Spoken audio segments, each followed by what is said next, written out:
उसका टीचर ही एक कहीं ना कहीं उसके रोल मॉडल के रूप में उसके सपने में गार्जियन से कहा कि आप मेरे ऊपर भरोसा, पहले तो एक विजन होना चाहिए। विजन सबसे जरूरी है कि हमारा एक सपना हो। हमारा एक ऐसा स्वप्रेरित शिक्षकों का समूह है सर, उसकी गति का भी ध्यान रखते हैं और उसके स्तर का भी ध्यान। आप क्लासरूम मैनेजमेंट आपका कैसा, क्लासरूम मैनेजमेंट किसी भी क्लास के लिए, किसी भी एक टीचर के लिए सबसे पहले जरूरी चीज है। और इतना खुश होता हूँ, इतने मतलब खुशी से सर आपके स्कूल का जो बच्चा आया ना, कि मैं जो काम कर रहा, मुझे अपने काम से संतुष्टि है सर, लेकिन इतनी लेवल की संतुष्टि नहीं कि मैं रुक जाऊं, मतलब मेरा टास्क पूरा हो गया। पहली सीढ़ी है कि सवाल पूछे। जब माननीय प्रधानमंत्री जी ने अपने आवास पे बुला के भोज में, और मुझे याद है उनके साथ बातचीत करना, उनके साथ खड़े होके हाथ मिलाना, फोटो कराना और उनके सुझाव लेना। चॉकटेल में आपका स्वागत है। आज हमसे बातचीत के लिए बस्ती से डॉक्टर सर्वेष्ट मिश्र पधारे हैं। सर्वेष्ट, आपका स्वागत है। बहुत बहुत धन्यवाद। इससे पहले कि हम बातचीत शुरू करें, मैं आपसे ये आग्रह करूंगा कि आप हमारे दर्शकों को अपने बचपन के बारे में, शुरुआती पढ़ाई के बारे में, परिवार के बारे में, उन स्मृतियों के बारे में कुछ बताइए। बिल्कुल। मैं आपको बताना चाहूँगा कि मेरा जन्म उत्तर प्रदेश के बस्ती जनपद में, जो पूर्वांचल का एक पिछड़ा जिला माना जाता है, बस्ती जिला मुख्यालय से अप्रॉक्सीमेटली 20 किलोमीटर दूर एक ग्रामीण क्षेत्र में हुआ था। बेलसड़ मिश्र गांव का नाम है। और मेरी पढ़ाई लिखाई भी गांव के परिषदीय प्राथमिक विद्यालय से शुरू हुई। 5th क्लास तक मैंने गाँव में ही जो प्राथमिक विद्यालय से वहाँ से पढ़ाई करी, और उसी से सटा हुआ जूनियर हाई स्कूल था, वहाँ पर मैंने पढ़ाई करी 8वीं तक। फिर उसके बाद 9वीं तक सर वहाँ पढ़ाई करी। मैं 10th में फिर बस्ती शहर आया। और आपको एक चीज़ और बताता हूँ काफ़ी इंटरेस्टिंग, कि मैं पहली बार जब 10th क्लास में आया हूँ तभी शहर ही देखा हूँ। उसके पहले मैं कभी सिटी नहीं देखा था। कोई मेरे शहर के, मेरे जहन में कोई स्मृति नहीं थी, कि छवि नहीं थी कि शहर कैसा होता है, गाड़ियाँ कैसी होती हैं, रेलवे ट्रैक कैसा होता है, ट्रेन कैसी होती है, मैंने कुछ नहीं देखा था। तो मैं फर्स्ट टाइम 10th क्लास में इन चीज़ों से रूबरू हुआ जब मैं शहर में पढ़ने आया हाई स्कूल में। और मेरे मेरे पिताजी राजस्व विभाग में कर्मचारी थे, मेरे माताजी विशुद्ध गृहिणी, और परिवार में मेरे से बड़ी एक बहन थी जो इंटरमीडिएट की पढ़ाई करने के बाद उनकी शादी हो गई थी। उसके बाद मैं था, फिर मेरे से छोटा एक मेरा भाई जो मेरे से 2 क्लास पीछे था, और एक सबसे छोटी बहन जो सबसे छोटी थी, वो हमसे लगभग 8 साल छोटी थी। वो पीछे हम सभी लोग पढ़ाई करते रहे। और इंटरमीडिएट तक मैंने बस्ती सिटी मुख्यालय से पढ़ाई करने के बाद फिर मैं प्रयागराज विश्वविद्यालय का छात्र बना, और वहाँ पे इलाहाबाद विश्वविद्यालय में रहते हुए स्नातक परास्नातक किया। फिर मैंने बीएड किया छत्रपति साहू जी महाराज विश्वविद्यालय से, जहाँ मुझे गोल्ड मेडल मिला। मैंने यूनिवर्सिटी टॉप करी। किस विषय? बीएड में सर, क्योंकि वो तो कंबाइंड विषय होता है। और फिर मैंने, चूँकि गोल्ड मेडल मिला, फर्स्ट रैंकर था मैं वहाँ का, तो मैंने इमीडिएट, जो मेरे गाइड थे उन्होंने कहा बेटा तुम इसी समय एमएड कर लो। तो इमीडिएट उसी की रैंकिंग पे सर, उस समय एंट्रेंस नहीं होता था, बीएड के मेरिट पे ही फिर एमएड मैंने इमीडिएट एमएड ज्वाइन कर लिया। फिर सेवा में आ गया, और सौभाग्य मेरा ये था कि मैं सेवा में उस विद्यालय पे ज्वाइन किया, पहली नौकरी जहाँ से मैंने पढ़ाई शुरू करी थी, अपने गाँव के स्कूल में। तो मेरा इतना शौक था, जो चीज़ें मैं पढ़ते हुए अपने टीचर्स को देखता था कि मैं ऐसा बनूंगा। हर बच्चे का एक सपना होता है, और वो पहला सपना मेरे ख्याल से उसका टीचर ही होता है। उसका टीचर ही एक कहीं ना कहीं उसके रोल मॉडल के रूप में उसके सपने में आता है। हम लोग अपने बच्चों के साथ भी देखते हैं, कई बार हमारे बच्चे कहते हैं सर मुझे पापा मुझे अपने फला सर जैसे बनना है। तो उस समय के किसी शिक्षक की आपको याद? बिल्कुल। उस समय हम लोग के स्कूलों में जो हमारे हेड टीचर थे, हम लोग पंडित जी कहते थे, मुंशी जी कहते थे उनको, जो उस समय प्रचलन में था। तो जो पंडित जी थे, हमारे हेडमास्टर थे, वो बहुत मतलब उनको देख के लोग घड़ी मिलाते थे कि मतलब पंडित जी जा रहे हैं तो मतलब वो 7 बज रहा है या 8 बजने में 5 मिनट बाकी, इस तरह से। और फुल टाइम पूरे डेडिकेशन के साथ। इवन टीचर्स भी उनसे डरते थे, असिस्टेंट टीचर। आज के समय में शायद ऐसा परिवेश नहीं, हर आदमी स्वतंत्र है, अपने तरह से काम करता है, लेकिन उस टाइम में एक जो अनुशासन था उनका, वो बहुत महत्वपूर्ण था। वहाँ से मैंने सीखा उससे कि हमें अपने जीवन में न केवल अनुशासन रखना चाहिए, बल्कि हमारे एटमॉस्फेयर में जहाँ भी मेरा प्रभाव क्षेत्र है, मेरे ख्याल से उस पूरे प्रभाव क्षेत्र में हमारे अनुशासन का प्रभाव दिखना चाहिए। तो उन्होंने मेरे जीवन में बहुत प्रभावित किया, जो मेरे पहले गुरु कह लीजिए। फिर वहाँ से मैं प्रयागराज विश्वविद्यालय में गया। वहाँ रहते हुए भी मेरे 1-2 शिक्षकों ने बहुत प्रभावित किया। और एक शिक्षक का मैं नाम लेना चाहूँगा, जो बीएड के हेड ऑफ डिपार्टमेंट थे, फिरोज गांधी कॉलेज रायबरेली से मैंने सर बीएड किया, और काफ़ी अनुशासित कॉलेज था। मैंने उसके पहले जो यूनिवर्सिटी की लाइफ देखी थी, जो डिग्री कॉलेजों के बारे में सुना था, छात्र संघ हुआ करते थे, लड़ाई झगड़े और ये सारी चीज़ें यूनिवर्सिटियों छात्र संघों की पहचान थी। लेकिन जब मैं फिरोज गांधी कॉलेज में एडमिशन लेने गया तो गेट के अंदर कोई बिना आईडी कार्ड के घुस नहीं सकता था, बिना ड्रेस के कोई घुस नहीं सकता था। तो उस कॉलेज का मैंने डिग्री, जहाँ पे पीजी सेक्शन भी चलता था, बीएड भी था, इतना अनुशासित कॉलेज की without ID card, without permission आप अंदर नहीं जा सकते थे गेट के। तो वहाँ के अनुशासन ने भी मुझे बहुत प्रभावित किया, और वहाँ के ओवरऑल जो एक लीडरशिप थी वहाँ के मैनेजमेंट की, वहाँ के प्रिंसिपल्स की। तो मैंने एक सपना बनाया कि मुझे अगर कभी, चूँकि मैं बीएड कर रहा था तो एक सपना तो था ही कि टीचर बनना था, शिक्षक बनूंगा।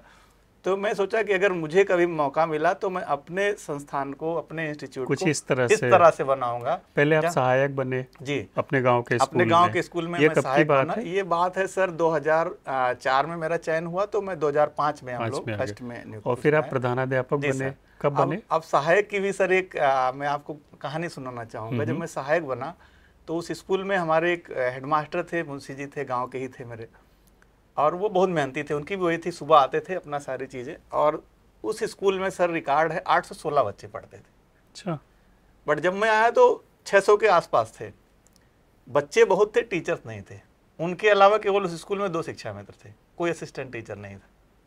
और 600 बच्चे उस समय पढ़ाई कर रहे थे। प्राथमिक विद्यालय केवल प्राथमिक था, 1st to 5th। तो हम लोग आपस में फ्रेंडली, वो भी हमें बड़ा सम्मान देते थे। गांव का बेटा था, नवयुवक था, तो भी बेटा कह के बुलाते थे। वो हमको पढ़ाए भी थे। तो एक संबंध ये भी था कि भाई हमारे भी गुरु थे। मेरा भी पढ़ा है लड़का, मेरा यही मेरे साथ टीचर है। तो मैंने कहा मुंशी जी ऐसा है कि हम लोग इसको, इतने बच्चों को कंट्रोल आप कैसे करते हैं? ठीक है कैंपस में रह तो लेते हैं, कि मुझे लगता है इनकी जो पढ़ाई होनी चाहिए वो उतनी बेहतर नहीं हो पा रही है। तो उस समय सर विद्यालय प्रबंध समितियाँ जो अभी हैं ये नहीं थी, बल्कि पीटीएम पेरेंट्स की जो कमेटियाँ होती थी, वीसी विलेज एजुकेशन कमेटी, वो व्यवहार में थी। तो वीसी से एक हम लोगों ने प्रस्ताव पास कराया कि भाई इस विद्यालय में शिक्षक नहीं है और 600 650 बच्चे हैं, तो इनकी शिक्षा दीक्षा के लिए हम लोग वॉलेंट्री 2 रुपये फीस देना चाहते हैं। अच्छा। कम्युनिटी से, और 2 रुपये 1 2 3 के लिए, और 5 रुपये 4 5 के लिए। और उस पैसे से गांव के जो बेरोजगार युवक युवतियाँ थे, ग्रेजुएशन और पीजी किए हुए, उनको बुलाया गया। उसी कमेटी ने विधिक रूप से, उस समय तो एसएमसी थी नहीं, तो स्वाभाविक सी बात है, सर्वशक्तिमान वही कमेटी थी हमारी। उन्होंने बाकायदे एक डिसीजन लिया, और उसके आधार पे गांव के ही 4 बच्चों को हम लोगों ने, जो ग्रेजुएशन या पीजी थे, उस स्कूल में रखा, शिक्षक के रूप में, मतलब अस्थायी शिक्षक के रूप में, कि भाई हमारे क्लास न रन करें, हर बच्चे को समुचित पढ़ाई मिली, और गार्जियंस की पूरी सहमति से। तो वो इतना स्कूल चल उठा कि 800 प्लस बच्चे वहाँ पे सर हो गए फिर से। इवन मैं जब उस स्कूल को छोड़ा हूँ तो मुझे याद है 816 उस समय स्ट्रेंथ थी 2010 में। 2010 में फिर मैं वहाँ से मेरा प्रमोशन हुआ सर। मैं उस जिले के ऐसे स्कूल में गया जहाँ लगभग 0 नामांकन था, जिसमें आप जब जूनियर हाई स्कूल में, उसको छोड़ के जिस स्कूल में गया मैं, वो यूपीएस परचा जागीर था। यूपीएस में मेरा चूंकि प्राथमिक में था तो जूनियर में सहायक अध्यापक के रूप में हुआ। सौभाग्य से वहाँ टीचर तो बहुत थे, छात्र संख्या नहीं थी, कोई माहौल नहीं था। सौभाग्य कह लीजिए, मेरा सौभाग्य कह लीजिए कि 1 साल बाद जो हेडमास्टर थे वो रिटायर कर गए मेरे जाने के बाद, और जो 2 सहायक अध्यापक थे वो दोनों ABRC होके चले गए। मैं अकेला बचा उस स्कूल में। तो मुझे लगा कि अब मैं अकेले हूँ, तो जैसे इसको चाहूँ, जो लीडरशिप की अंदर एक सोच थी कि मैं क्या क्या करूँगा, अनुशासन कैसे होगा, कैसे चलेगा, तो मुझे लगा भी मेरे लिए अच्छी प्रयोगशाला है, मैं इसको जैसे चाहूँ। भाई खोने का कुछ डर नहीं था, बच्चे थे नहीं, नॉमिनल 2 4 6 बच्चे, कुछ जाने का भी डर नहीं था, जो कुछ करना था आगे बढ़ना, नया करने का एक अवसर था मेरे सामने। तो मैं सर वहाँ पे मैंने डोर टू डोर सर्वे शुरू किया, और फर्स्ट सेशन में मेरे ख्याल से, मुझे जहाँ तक याद है, 52 बच्चों को, जिस सेशन में मुझे चार्ज मिला, 52 बच्चों का एनरोलमेंट किया यूपीएस में 6th 7th 8th में। उसमें 12 14 पहले से थे, बाकी मैंने बढ़ाए। उसी बीच क्या हुआ, एक हमारे सीनियर साथी जो दूरस्थ ब्लॉक में कहीं कार्यरत थे, उनको स्वास्थ्य संबंधी प्रॉब्लम कुछ थी। उन्होंने कहा कि भाई मिश्रा जी आप अकेले हैं और आपको BSS साहब भी जानते हैं, अगर आप चाहें तो मैं अगर आपके स्कूल में आ जाऊंगा 2 हो जाएंगे काम, आप अच्छा। तब तक मेरी एक फेम हो गई थी मैं कम्युनिटी इन्वॉल्वमेंट से।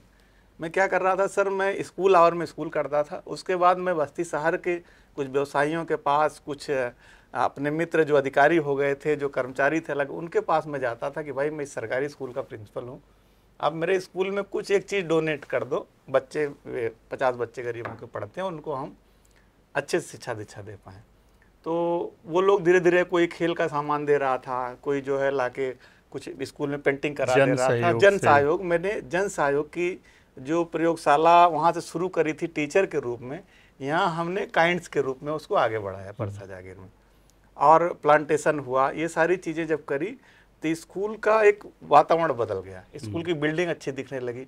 उस समय तो ऑपरेशन कायाकल्प जैसी कोई स्कीम नहीं थी, तो लेकिन उसके बाद भी मैंने जन सहयोग से पूरी बिल्डिंग को बाला पेंटिंग, उसमें गेम्स के मटेरियल, उसमें एक्सपोजर विजिट। उस समय मुझे याद है मैं टूर लेके गया, साइंस एक्सप्रेस बस्ती रेलवे स्टेशन पे आई थी, वहाँ पे बच्चों को ले गया, एक्सप्रेस में घुमाया। और हमारा एक बच्चा, उसमें मीना रेडियो का एक कार्यक्रम चलता था, सुहेल अहमद उसका नाम था, तो उसकी स्टोरीज मांगी गई कि सक्सेस स्टोरीज भेजे जिन बच्चों ने मीना के रेडियो से कुछ सीखा हो, कुछ पॉजिटिव। तो उसकी स्टोरी हमने भेजा। उसकी स्टोरी सर ये थी कि वो बच्चा स्कूल के 2 किलोमीटर दूर से अल्पसंख्यक आबादी से आता था, और परिवार में 7-8 भाई बहनों का बड़ा परिवार था। उसके गांव से काफ़ी बच्चे अल्पसंख्यक लड़कियां आती थी, लेकिन उन्हें एक दिन आती थी, कई दिन नहीं आती थी। लेकिन जब वो 6 में आया, सबसे छोटा बच्चा था, तो मैं उसके अंदर कुछ लीडरशिप दिखी, मैंने उसको विशेष इंपॉर्टेंस देना शुरू किया स्कूल में, क्योंकि पढ़ने में भी वो ठीक था दूसरे बच्चों की अपेक्षा। तो वो क्या करता था, सुबह जब निकलता था तो पहले सबके घर बुलाने जाता था। अरे वाह। फिर वो स्कूल में लेके आता था, तो हमारी जो उपस्थिति कम होती थी वो उससे बढ़ गई हमारी। तो जब विभाग से एक लेटर गया कि भाई ऐसी स्टोरीज आपके पास किसी के पास हो तो आप उसको भेजिए, और उसको बात है सर ये 2013-14 की, उसकी स्टोरी को हमने भेजा यहाँ यूनिसेफ के पास। यूनिसेफ ने एक कार्यक्रम किया यहीं पे दयाल पैराडाइज में, काफ़ी बड़ा कार्यक्रम था, शायद आपको भी सर याद होगा। उसमें मुझे और उस बच्चे को आने का मौका मिला।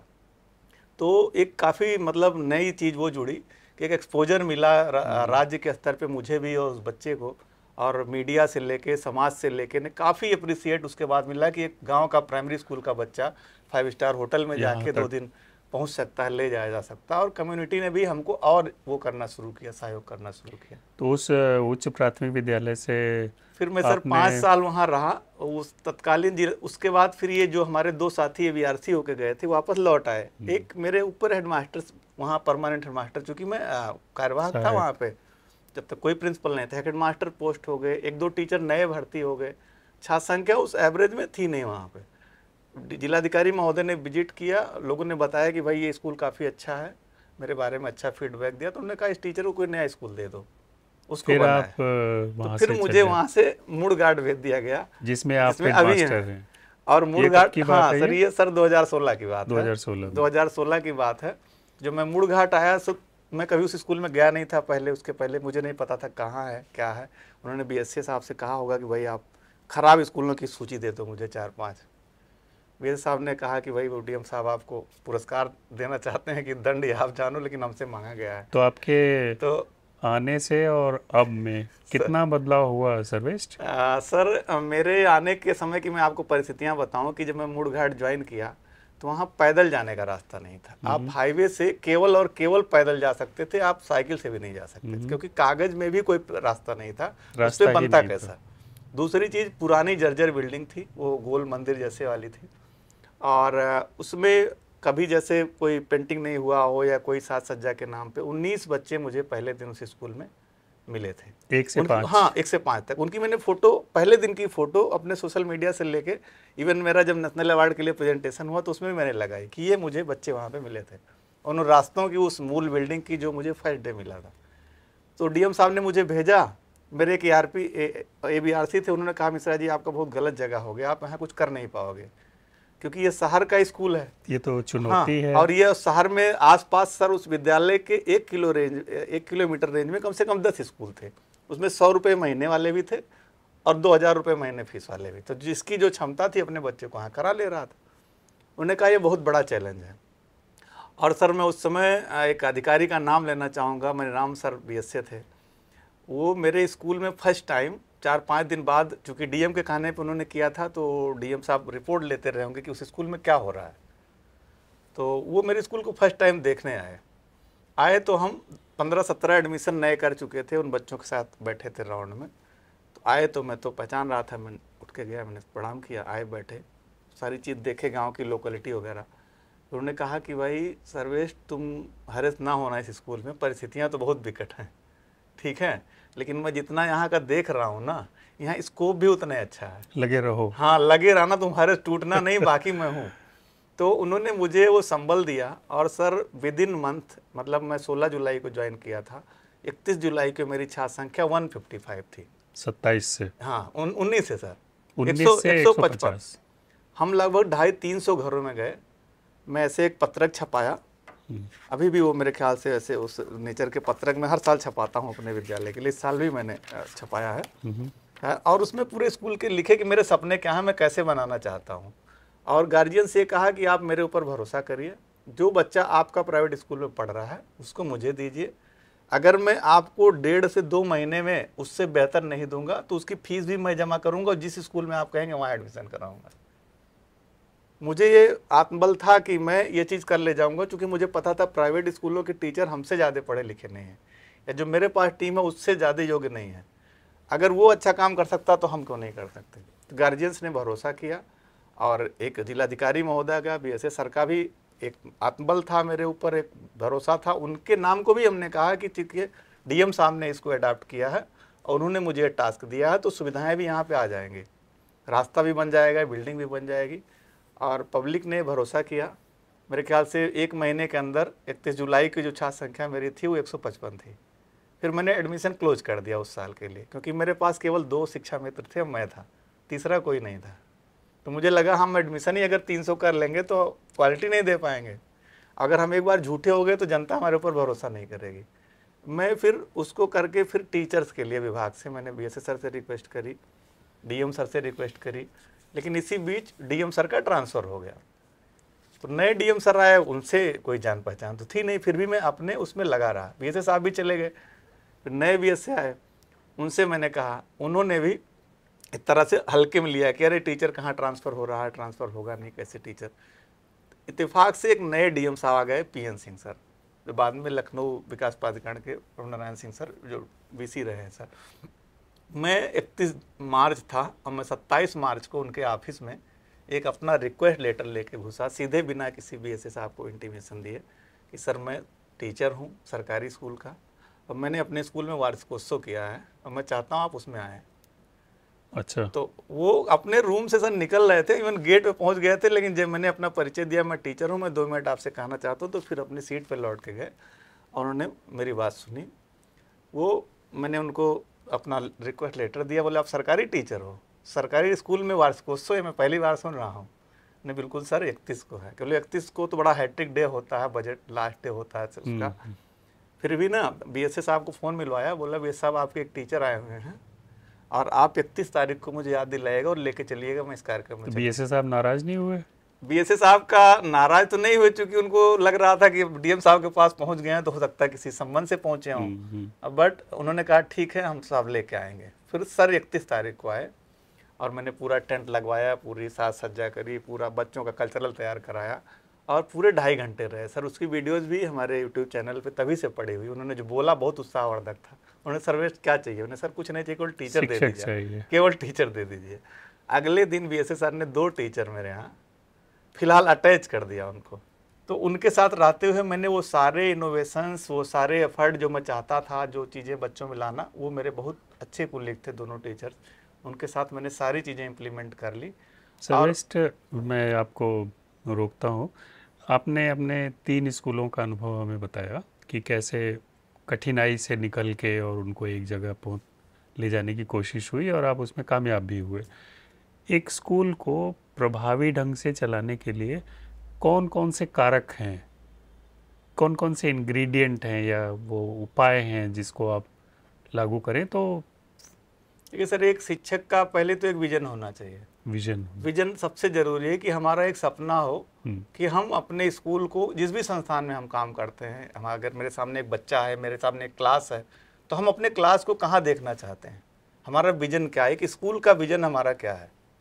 तो एक पहली चीज़ एक विजन हो, दूसरी दृढ़ इच्छा शक्ति हो। सपने तो हर आदमी देख लेते हैं, लेकिन पूरा करने के लिए स्टैंड कितने दूर तक चलते हैं। जैसे बीएसए सर ने कहा ना कि टफ बहुत है, लेकिन पीछे नहीं हटना। ठीक है, चैलेंज है इसमें, भागना तो नहीं हाँ है। भागना नहीं, मैदान छोड़ के नहीं भागना। तो मुझे सर, मैंने वो सपना देखा कि मुझे इस शहर का सबसे अच्छा स्कूल बनाना है, प्राइवेट से भी अच्छा बनाना है, और उससे पीछे नहीं हटना है। दुश्वारियाँ आएंगी। मैं सर आपको एक घटना बताऊं कि मैंने बिल्डिंग को अपनी सैलरी से जब वहाँ ज्वाइन किया तो लगभग 70,000 रुपये लगा के कलर कराया, लाइट येलो कलर का कराया और आकर्षक बनाया, बाला पेंटिंग कराया। मेरी शिकायतें हुई IGRS पे, रोज़ BSA साहब के ऑफिस में जाती थी, IGRS पे होती थी कि इन्होंने बिल्डिंग का मानक कोड चेंज कर दिया, पुट्टी कराया उसमें अपनी सैलरी से सर, फर्नीचर मांग के लगवाया। इसकी शिकायत होती साहब बिल्डिंग, इसलिए नहीं शिकायत होती थी कि मैंने गलत कर दिया, पैर खींचने के लिए।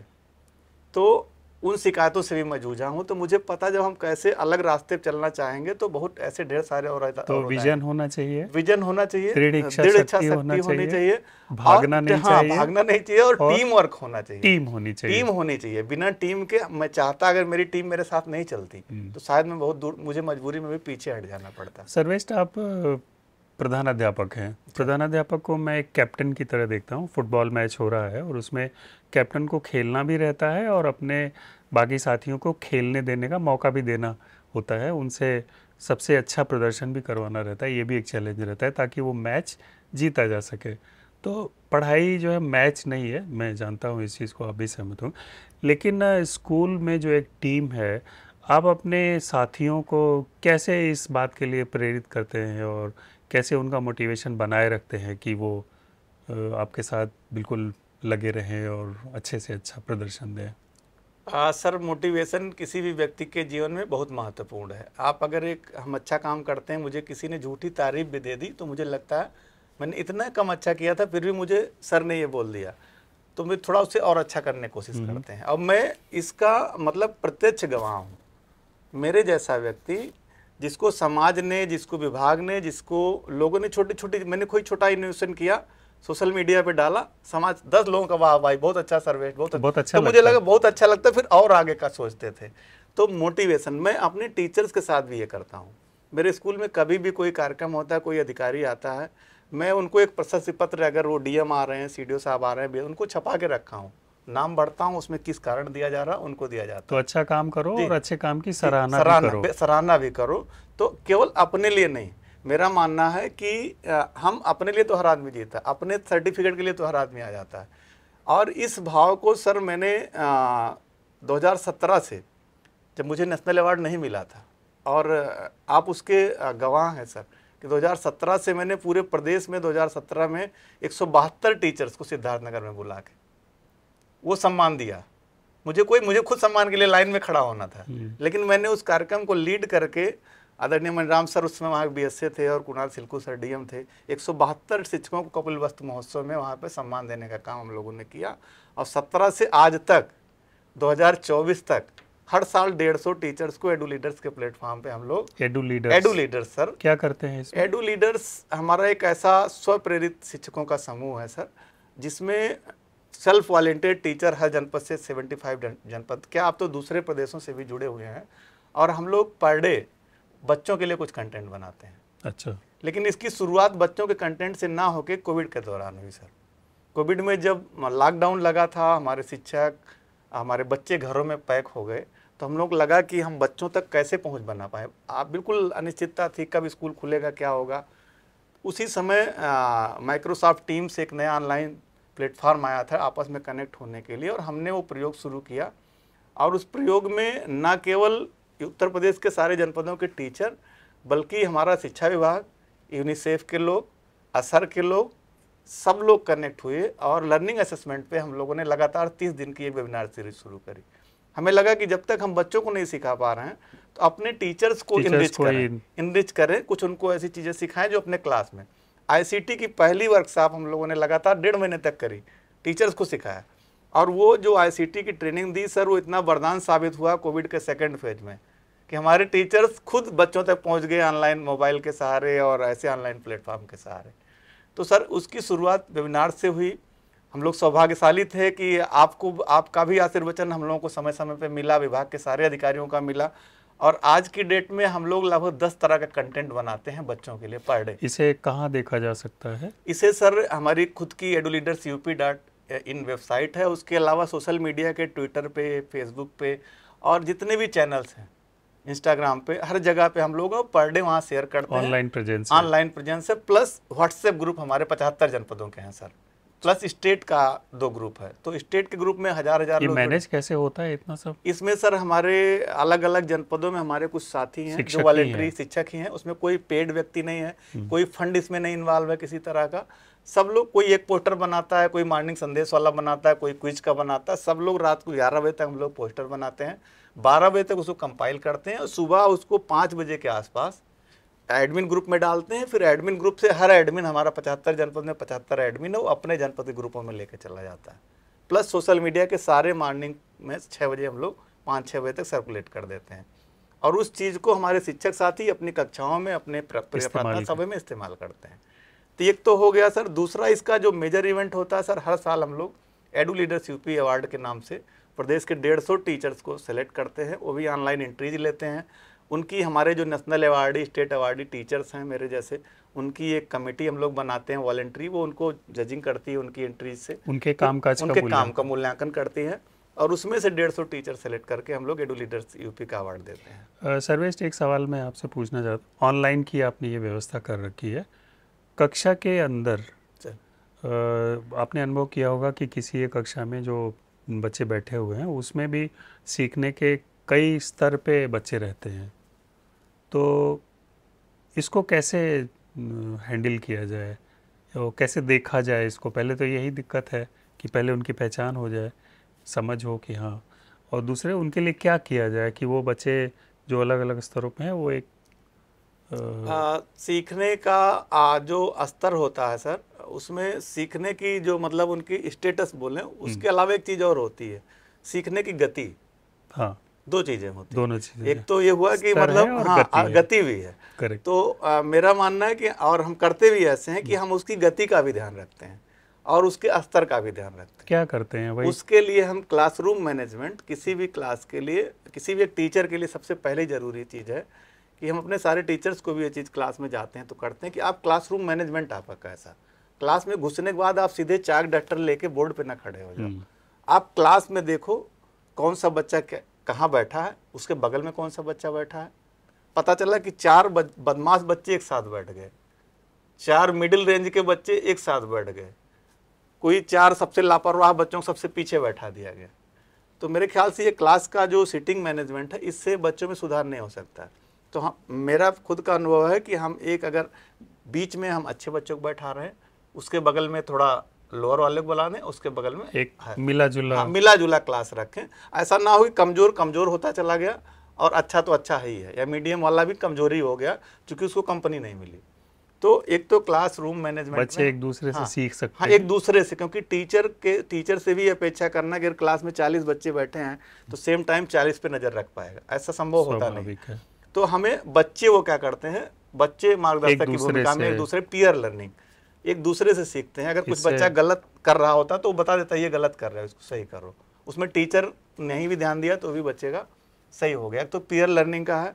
दूसरा, बच्चों को लीडरशिप, बच्चों में लीडरशिप। मेरे स्कूल में सर मैं बताऊं आपको कि सुबह मेरी असेंबली 45 मिनट की होती है। अच्छा। और 2016 से ही होती है। जब बन रहा था टाइम एंड मोशन जियो, तो मुझसे सुझाव मांगे गए थे सर उसमें। तो मैं बहुत उस कमेटी में बहुत लड़ा। मैंने कहा कि कम से कम आधे घंटे तो दे ही दो इसके लिए, क्योंकि मेरा मानना है कि स्कूल की असेंबली बहुत इनरिच होनी चाहिए, दिन की शुरुआत बहुत मजबूत होनी चाहिए। और बच्चों को असेंबली में इतनी चीज़ें मिल जाएं कि अगर दिन भर कुछ भी ना मिले किन्हीं परिस्थितियों में, तो शाम को जब बच्चा लौटे तो उसको ये ना लगे कि आज मैं अनायास स्कूल गया था, मुझे कुछ मिले नहीं। कई बार ऐसा होता है, हमारे स्कूलों की भी अभी भी ये स्थिति है, 2 टीचर हैं, एक टीचर है, मान ले एक टीचर कहीं ड्यूटी में चला गया, छुट्टी पे चला गया, अब एक टीचर वो 5 क्लास को क्या कर सकता है। तो ऐसा हम लोग क्यों ना असेंबली में कर दें। असेंबली में क्या करते हैं? असेंबली में सर, एक तो जो कंटेंट हम लोग बनाते हैं, एक तो ब्लैक बोर्ड संदेश बनाते हैं जिसमें एक सद्विचार होता है, प्रतिदिन का होता है। उसमें कुछ सामान्य ज्ञान का एक प्रश्न होता है, उसमें एक क्विज होती है, उसमें एक मोरल स्टोरी संस्कार के नाम से पर डे हम लोग भेजते हैं। फिर मोरल स्टोरी पढ़ के बच्चा ही सुनाता है, फिर उसका भाव भी बच्चा ही बताता, नहीं बता पाता टीचर क्या हेल्प करता है उसमें। फिर उसमें एक जो है सवाल आता है, कोई क्यूरियोसिटी उत्पन्न करने वाला बच्चों में, कि ऐसा चाँद पूरा भी सुबह के सूरज के पूरा भी दिखता है, तो बच्चों के क्यों चंद्रमा ऐसे दिखता है। छोटे छोटे सवाल जो बच्चों के आसपास उनके दिमाग में उमड़ते हैं और उसका सवाल वो नहीं ढूंढ पाते, तो हम लोग छोटे छोटे पोस्टर बनाते हैं, पर डे बनाते हैं, और पर डे तो ऐसे क्यूरियोसिटी वाले सवालों का जवाब। तो एक तो ये हो गया। दूसरी चीज़ हम लोग क्या करते हैं, बच्चों के पार्ट पे आ जाते हैं। टीचर का पार्ट खत्म हुआ तो बच्चा आके माई सेल्फ करता है, अपनी लिखी हुई कोई छोटी सी लिखी हुई का रचना सुनाता है, कविता सुनाता है, कहानी सुनाता है। बच्चे सुनाते हाँ, हैं। सुनाते हैं सर। उनकी वीडियोस भी हम लोग टाइम टू टाइम अपने सोशल मीडिया के अकाउंट से शेयर करते हैं, बहुत अच्छी। मेरे स्कूल की एक जो मतलब टीचर्स ने सबसे खराब बच्ची जिसको मान रखा था, मतलब स्कूल में नहीं कहना चाहिए, लोग गधा बोल देते हैं बच्चों को, वो शब्द बिल्कुल नहीं ठीक है, जिसको मान रखा कि ये कुछ नहीं, वो कहानी बहुत अच्छा बनाती है, वो चाहे जब आप खड़ा कर दीजिए वो कहानी तुरंत ही बनाएगी, तुरंत सुना देगी। तो ये तब निकल के आया जब हम असेंबली में उन बच्चों को बुलाना शुरू किए, और भी माइक पे। तो उस पे ये होता है कि अभी बड़े से जो एजेड हैं उनको भी अगर माइक दे दिया जाए तो अपनी बात नहीं कह पाते हैं, और हम क्लास फर्स्ट के बच्चे को माइक पे बोलना सिखाते हैं। तो वो मॉर्निंग में उसको माइक दिया, कहानी सुना रहा है, कविता सुना रहा है, गीत सुना रहा है, एक्टिंग भी कर रहा है, ठीक है। और मॉर्निंग में योगा के टाइम पे हम लोग जुम्बा डांस का वाला म्यूजिक लगा दिए, तो योगा के साथ नृत्य का भी उसमें भाव आ जाता है। तो बच्चों के लिए और टीचर्स के लिए, टीचर भी जब सुबह असेंबली में इतनी चीज़ें उसको एक साथ मिल जाती हैं तो अपने आप को अपडेट कर लेता है। तो ये हम लोग क्लासरूम के पहले की ये गतिविधि होती है, plus classroom management sir, teacher management. बहुत सारे स्कूलों में आज के समय में ये भी समस्या देखी जाती है प्रायः कि जहाँ शिक्षक ज़्यादा हैं वहाँ भी अव्यवस्था होती है, वहाँ भी कक्षाएँ सिस्टमेटिक नहीं चल पाती, वहाँ भी लर्निंग आउटकम बच्चों का नहीं दिखता। उसका रीज़न है कि एक लीडरशिप में जो मैनेजमेंट होना चाहिए कि कौन सा शिक्षक क्या पढ़ाएगा, कितनी देर पढ़ाएगा, किस कक्षा में पढ़ाएगा। कोई बोला कि हम फर्स्ट में पढ़ाएंगे तो फर्स्ट में ही पढ़ाया साल भर वो। अभी भी बहुत सारे स्कूलों में दिखता है कि एक टीचर वाला क्लास बांट लेते हैं। By the way third class में मैं पढ़ा रहा हूँ, कोई ज़रूरी नहीं है मुझे गणित भी उतनी अच्छी पढ़ाने का तरीका हो, हिंदी भी हो, EVS भी हो सकता है मेरा, हर आदमी कमज़ोर पक्ष भी होता है, अच्छा भी पक्ष होता है। तो मेरा मानना जो मेरा अच्छा पक्ष है वो पढ़वाया जाए तो मैं ज़्यादा अच्छा दे पाऊँगा। तो ये टीचर की योग्यता की, उसकी क्षमता की पहचान करना एक लीडर के रूप में, एक प्रिंसिपल के रूप में, फिर उसको क्लास वो सब्जेक्ट अलॉट करना। लोगों को लगता है कि बस सरकारी स्कूल है और पढ़ाना है तो कुछ भी एक क्लास दे दो, चलो third class, fourth class, fifth class. Hindi बच्चे भी उब जाते हैं, सुबह से लेकर शाम तक एक ही टीचर सामने बैठा उसी चेहरे देखते, उनका भी कोई इंटरेस्ट नहीं रह जाता है। और टीचर का भी एक तरीका होता है पढ़ाने का। सर्वेश, आपकी सबसे प्रिय कक्षा कौन सी है जिसमें आप पढ़ाना चाहेंगे या पढ़ाते हो? ऐसे तो मेरी फर्स्ट टू फिफ्थ तक सारी कक्षाओं में मेरा क्लास होता है, बच्चों के साथ उतने ही हम घुल मिल के बात करते हैं। लेकिन जहाँ गतिविधि आधारित शिक्षा की बात होती तो हम प्राथमिक कक्षाओं क्लास फर्स्ट सेकंड के बच्चों के साथ ज़्यादा इन्वॉल्व होते हैं। लेकिन फोर्थ फिफ्थ के बच्चों को मुझे लगता है कुछ ज़्यादा सिखाने का अवसर होता है, क्योंकि वो बच्चे समझने लगते हैं। और हम लोगों ने जो अपने अभी तक के जीवन में बहुत कुछ सीखा है, मुझे लगता है उसमें से काफ़ी कुछ हम उनको दे सकते हैं। बट छोटे बच्चों के साथ हमारी लिमिटेशन होती है।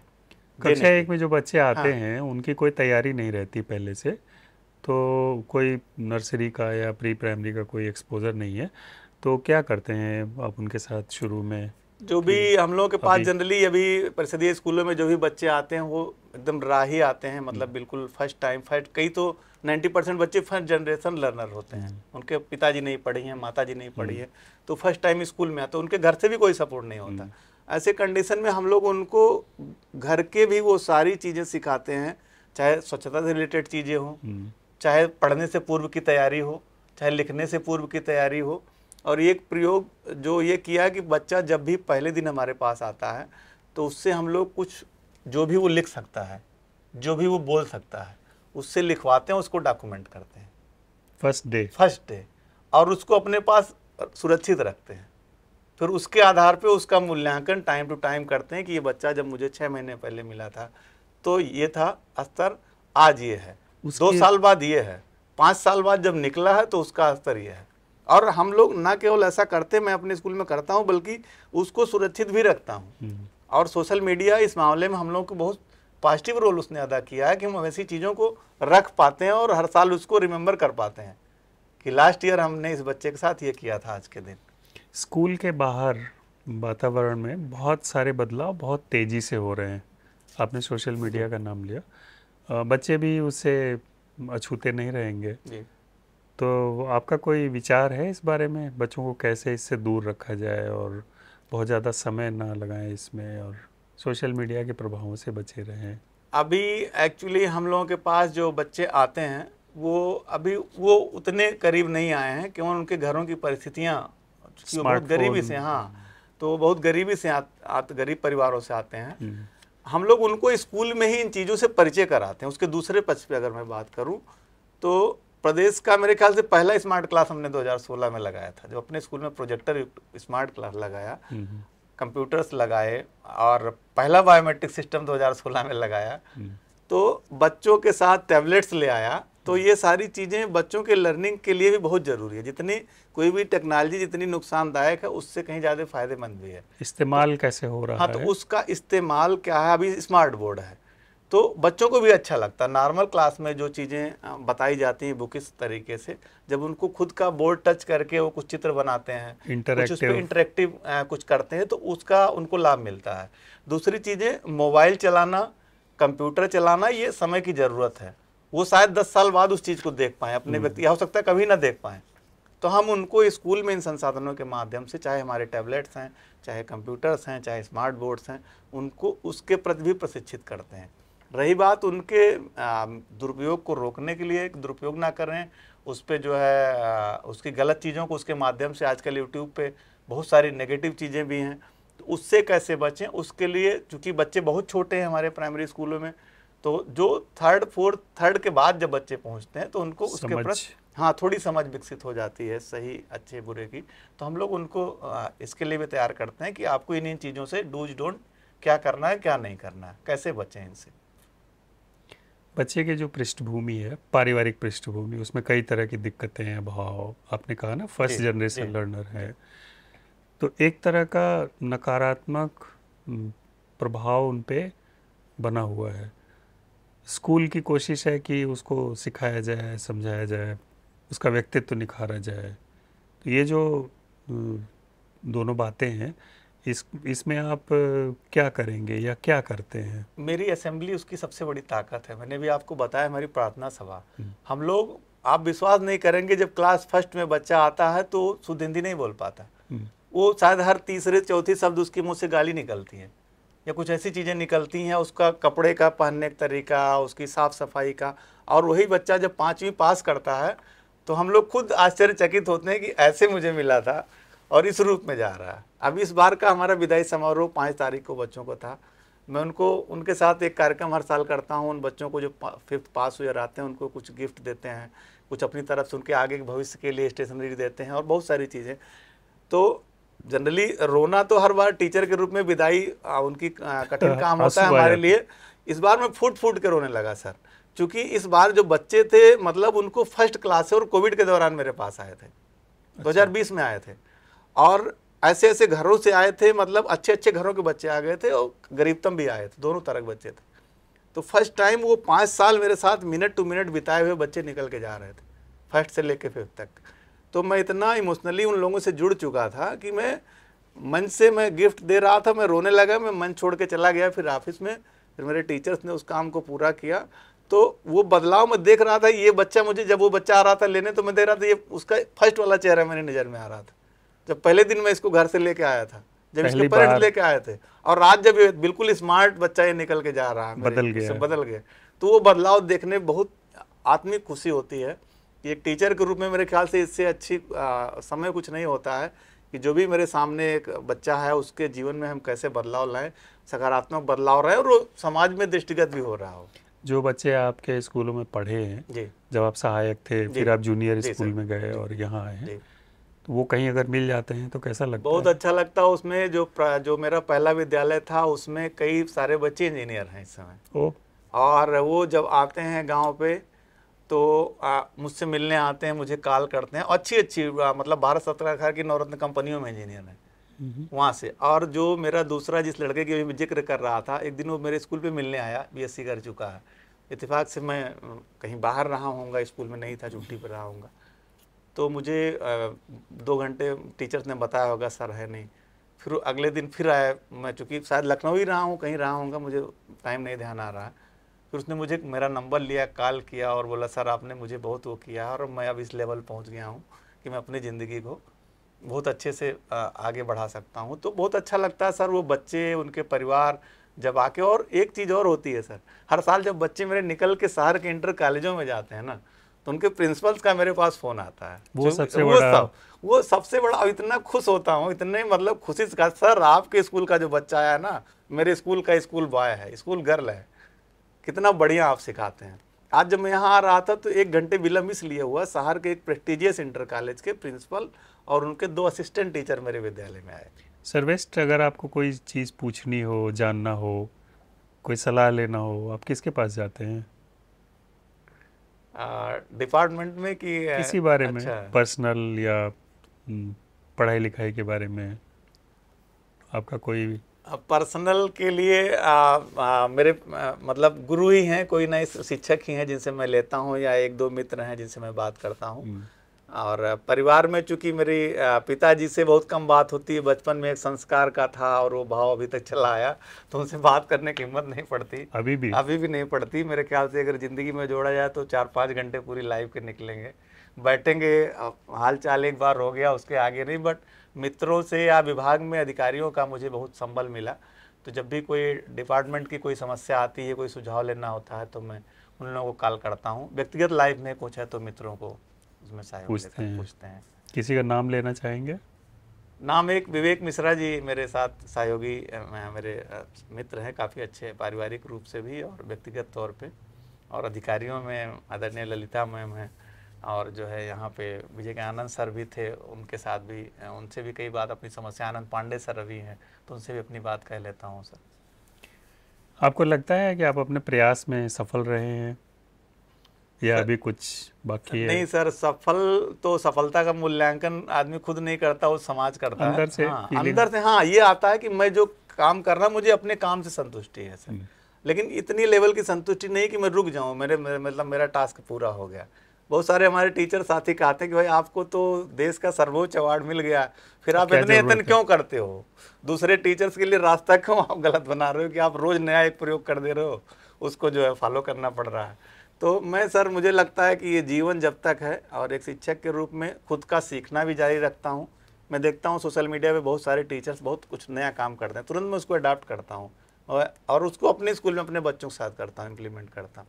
या हो सकता है मेरे से भी, हमारी टीम के जो टीचर्स अच्छा कर रहे हैं उनसे भी बहुत सारे टीचर सीखते हैं। तो सीखना और सिखाना एक शिक्षक के रूप में मेरा मानना है सबसे बड़ा ये गुण है, और वो कंटिन्यू किए हुए हैं सर। बच्चों को ये लगता है कि हमारे जो गुरुजी हैं, शिक्षक हैं, इनको सब पता है, उनमें ये विश्वास बना रहता है। कभी ऐसा कोई सवाल बच्चे ने पूछा हो और आपको लगा हो कि मुझे नहीं आता है, तो आपने एडमिट किया कि नहीं मुझे नहीं पता? बहुत बार ऐसा होता है सर, अब बहुत छोटा छोटा सवाल भी ऐसा होता है जो बच्चे पूछ लेते हैं। अब मैं उसको याद करूँ अगर, तो बहुत बहुत छोटी छोटी बातें होती हैं, तो नहीं कॉन्शियस माइंड में इमीडिएट नहीं होती हैं कि हम जवाब दे पाएँ। तो क्या कहते हैं आप? तो हम सीधा उनको बोलते हैं बेटा इसको हम बताएंगे आपको, मुझे नहीं पता। मुझे नहीं पता, ऐसा तो सीधे नहीं कहा कि ये तो झूठी बात हो जाएगी। हाँ, ये थोड़ा कठिन होता है टीचर के रूप में कि मुझे नहीं आता, बट हम उसको टालते हैं कि हाँ बेटा इसको हम बताएंगे। और ये पूरी ईमानदारी से कहता हूँ, एक बार नहीं सैकड़ों बार ऐसा हुआ होता, क्योंकि बच्चों के दिमाग में बहुत ही यूनिक चीज़ें आती हैं। हम लोगों के दिमाग में शायद आर्टिफिशियल चीज़ें आती हैं, जो चीज़ देखा सुना, उनके चीज़ में बिल्कुल नेचुरल सवाल आ जाएगा और उसका उत्तर भी किसी किताब में आपको नहीं मिलेगा। तो बच्चों में ये जो कौतूहल है, ये जो उत्सुकता होती है, वो धीरे धीरे मैं देखता हूँ कम क्यों हो जाती है? वो इसलिए कम हो जाती है कि जैसे मैंने कहा कि अगर मैं बेटा मैं आपको बताऊंगा, अब वो बच्चा बेचारा डर के मारे दूसरे दिन हमसे नहीं पूछेगा। अगर मैंने लापरवाही अपने उसके प्रति कर दी, मैंने उसको सेकंड डे नहीं बताया, थर्ड डे नहीं बताया, तो 2-4 बार ऐसा करेगा, फिर मुझसे ऐसे सवाल पूछना छोड़ देगा। तो बच्चों में ये जो एबिलिटी टू आस्क क्वेश्चंस, ये इसको जिंदा रखने के लिए शिक्षक का सबसे बड़ा धर्म है कि इसको जिंदा रखे तो बच्चों में, और उसके लिए उसको उत्तर देना चाहिए। अभी नहीं आता है कोई बात नहीं, बट आप उसको बिल्कुल स्किप ना करो। आप उसका उत्तर अभी नहीं आता, और आज की डेट में अब तो इंतजार भी नहीं करना है कि आपको कहीं से खोज के लाना है। टेक्नोलॉजी हम सभी के हाथ में, अगर कोई बच्चा कैसा भी सवाल पूछता है तो एआई है, दुनिया भर की तकनीकें हैं, गूगल है, तो हम लोग बच्चों को जवाब दे सकते हैं। पहले के टाइम में थोड़ा दुष्कर था, मुझे लगता अब ये कठिन काम नहीं है। तो हम उसको जवाब देना चाहिए। और कई सारे हमारे बीच के शिक्षक साथी बच्चों को सवाल पूछने पर डांट के बैठा देते हैं, बैठो, उसका सवाल भी पूरा शायद नहीं सुनेंगे। ये बहुत घातक है। फिर बच्चे जो है सवाल पूछना छोड़ देते हैं, और सवाल पूछना मेरे ख्याल से किसी के भी जीवन में आगे बढ़ने के लिए बहुत सीखने की पहली सीढ़ी है कि सवाल पूछे। अगर वो पूछेगा नहीं तो आगे नहीं बढ़ना है। एक अभिभावक या वो केवल रटंतू होगा, एग्जाम पास कर लेगा, नंबर्स मिल जाएंगे, लेकिन वो अपने व्यवहारिक जीवन में वो अपने ज्ञान को उतार नहीं सकता। तो एक शिक्षक के रूप में, एक छात्र के रूप में, दोनों के भीतर यह होना चाहिए कि सवाल पूछने की स्किल हमेशा बनी रहनी चाहिए लाइफ टाइम। आपकी जो एनर्जी है, आपका जो मोटिवेशन है, ये कभी कम नहीं होता? कैसे बना रहता है? क्या करते हैं इसके लिए? मेरा व्यक्तिगत सर, मेरा चिंतन यह है कि मैं घर पे भी जाता हूँ तो मेरे परिवार के लोग भी कहते हैं कि भाई अब आप घर आ गए हो। फिर मैं घर पे भी जाके प्लान करता हूँ कि कल स्कूल में बच्चों के साथ क्या करना है, कम्युनिटी से क्या करना है, अपने डिपार्टमेंटल जो ड्यूटीज हैं, सूचनाओं का आदान प्रदान है, उसका कैसे करना है। तो घर में भी लगा रहता हूँ। कल रात को मैं 9 बजे से 10:30 बजे तक फीड कर रहा था डेटा। एक टीचर को लाइन पे लिया था कि तुम उधर, उसको बोला तुम रजिस्टर घर लेके जाओ, दिन में पोर्टल चलता नहीं, मैं रात में फ़ोन करूंगा तो करना। तो 10:30 बज गया तो मेरी वाइफ ने कहा कि भाई ये आप स्कूल में भी यही करते हो, फ़ोन पे लेके, और डाटा फीड कर रहा था। तो मेरे ख्याल से मेरे वो सोचने में शामिल हो गया है, मेरे एकदम से रक्त में शामिल हो गया है कि मुझे उसके बाहर की दुनिया कम दिखती है। वो बच्चे, वो रात में भी आता है, कल सुबह पहुंच के बच्चों के साथ कैसे होगा, क्या करना है, एडमिशन कैसे बढ़ना है, तो स्कूल की चीज़ें ही दिखाई पड़ने लगती हैं। जब आप इस स्कूल को छोड़ेंगे तो आप किस रूप में याद किया जाना पसंद करेंगे? एक शिक्षक के रूप में कोई शिक्षक ऐसे आए थे जिन्होंने बच्चों का ओवरऑल डेवलपमेंट के लिए अपना 100% दिया यहाँ पे। 100% दिया जी जिन्होंने। जी। मेरा मानना, आप कोई चीज़ हम सीखें और उसको उपदेश दें, उपदेश ना दें, सीखें तुरंत इम्प्लीमेंट करें, तो हम उसमें भरोसा करते हैं। हम जो चीज़ सीखते हैं तुरंत उसको इम्प्लीमेंट कर लेते हैं। हम इसलिए नहीं सीख रहे हैं कि मुझे कहीं भाषण देना है मंच पे दूसरे को। और मुझे ये बात थोड़ी आड़ भी लगती है इस समाज में कि बहुत सारे लोग ऐसे हैं जो अपने तो कुछ नहीं करते हैं, दूसरे को बोलेंगे ये कर लो, ये कर लो, ये कर लो, ऐसे हो जाएगा। आपने खुद नहीं किया तो मेरा मानना, हम ये बोलेंगे नहीं कर लो, हम करके दिखा देंगे कि भैया ये कर दिया मैंने ये नामांकन बढ़ा दिया, ये बच्चे की पर्सनल, इसकी पर्सनालिटी में चेंज कर दिया, मैंने ये बच्चे का लर्निंग आउटकम बढ़ा दिया। तो मेरा मानना, करके दिखा दो, सीधे बताने की जरूरत नहीं, फिर उस बच्चे को लाके खड़ा कर दो। आपकी हमारी बात वही कहे, सबसे बड़ा प्रमाण हमारा बच्चा है। सर्वश्रेष्ठ हम काम करते हैं कि हमें खुद को अच्छा लगे, और काम की अगर सराहना होती है तो और अच्छा लगता है। आपके काम की सराहना हुई हो, पुरस्कार मिला हो? बिल्कुल।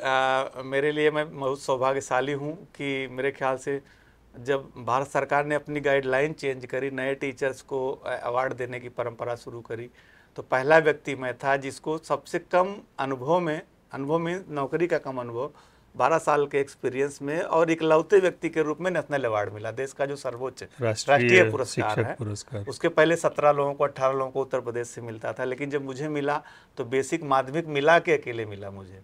तो ये मेरे लिए बहुत गर्व की बात थी और बहुत खुशी का पल था, उसके लिए मेरे पास शब्द नहीं है। और जब माननीय प्रधानमंत्री जी ने अपने आवास पे बुला के भोज में, और मुझे याद है उनके साथ बातचीत करना, उनके साथ खड़े होके हाथ मिलाना, फ़ोटो कराना, और उनके सुझाव लेना, पूछना कि आपने कैसे किया, अपने स्कूल में कैसा।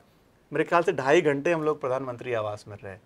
तो ये मेरे जीवन का एक बहुत ऐसा पल था, अविस्मरणीय पल था। साथ ही साथ महामहिम उपराष्ट्रपति जी और माननीय मुख्यमंत्री जी का भी स्नेह मिला, उन्होंने भी सम्मान दिया।